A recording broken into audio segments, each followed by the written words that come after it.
Ganito kami mag-decide kung paano bumili ng appliances sa business namin. Tinatanong namin yung agent dito. Hindi ko alam kasi baka bias ka sa sagot nila eh. Tanungin natin. Boss, papiliin ka. Pagdating sa rice cooker, 3D or Hanabishi? Hanabishi tayo, sir. Hanabishi. So ngayon dito mahal, sabi nila Hanabishi daw talagang quality. Tara, punta naman tayo dun sa SM Appliance Center, tara.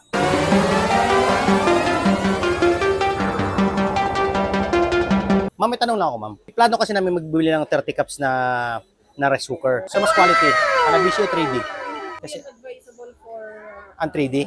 hindi sa negosyo po kasi yun Yung po 3D? ay, opo, yan Okay. po ay for domestic use lang. Galing. Sige, salamat po. So ngayon, medyo na-realize natin na bias talaga yung answering ng mga agent. Pero gusto ko lang malaman yung difference ng kung ano meron naman sa Hanabishi.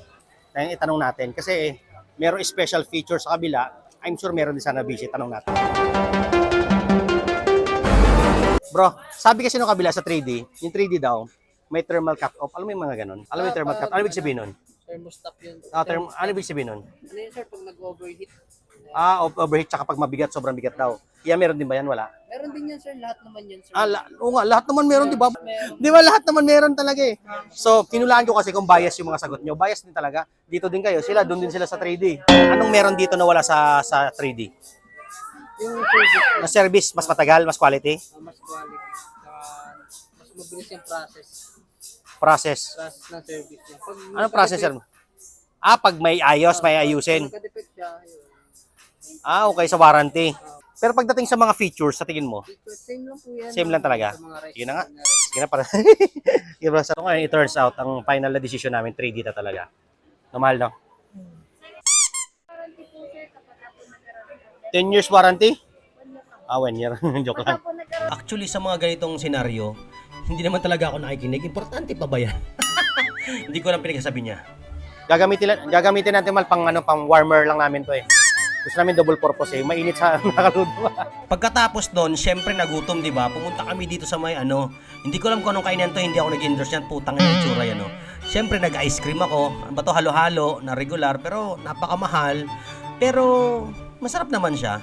Nga lang, first time ko nakatikim ng ice cream na hindi malamig. Promise, hindi talaga siya malamig. Ewan ko anong nangyari sa akin. Ngayon lang ako nakatikim ng ice cream na hindi malamig. Promise, hindi malamig. Yeah. Promise. Tingnan mo, para siyang cake. Tingnan mo, hindi siya malamig, no? Hindi malamig yan. Hindi malamig.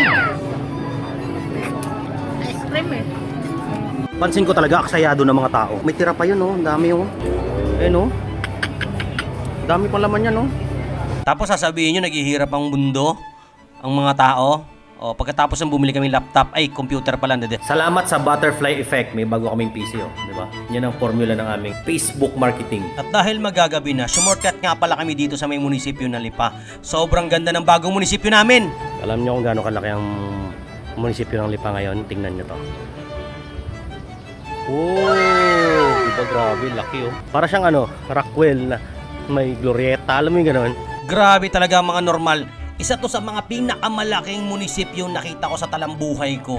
Ang laki ng parking, para siyang Mall of Asia, promise. At pagkatapos ay namasyal nga pala ako sa Fiesta sa Taal. Ewan ko sa Taal, tama sa Taal ba to? Ewan ko. Bili kayo sa kanya ng isda oh. Ayan oh. Ayan.